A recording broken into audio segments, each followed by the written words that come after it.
Sa kabila ng pagluluwag ng ilang quarantine restrictions at panunumbalik sa trabaho ng ilan sa ating mga kababayan, patuloy naman na nananatiling okupado ang karamihan ng mga COVID-19 dedicated facilities sa Central Luzon.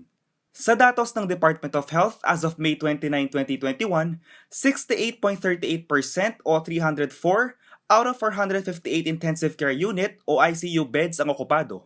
61.35% naman o 930 out of 1,516 ang okupado sa mga ward beds.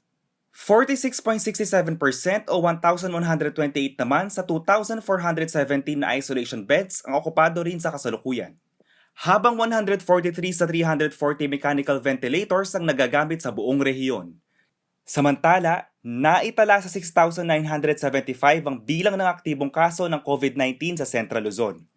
Higit 99,000 na ang gumaling mula sa COVID-19 habang 2,587 naman ang bilang ng mga nasawi. JM De Jesus, CLTV News.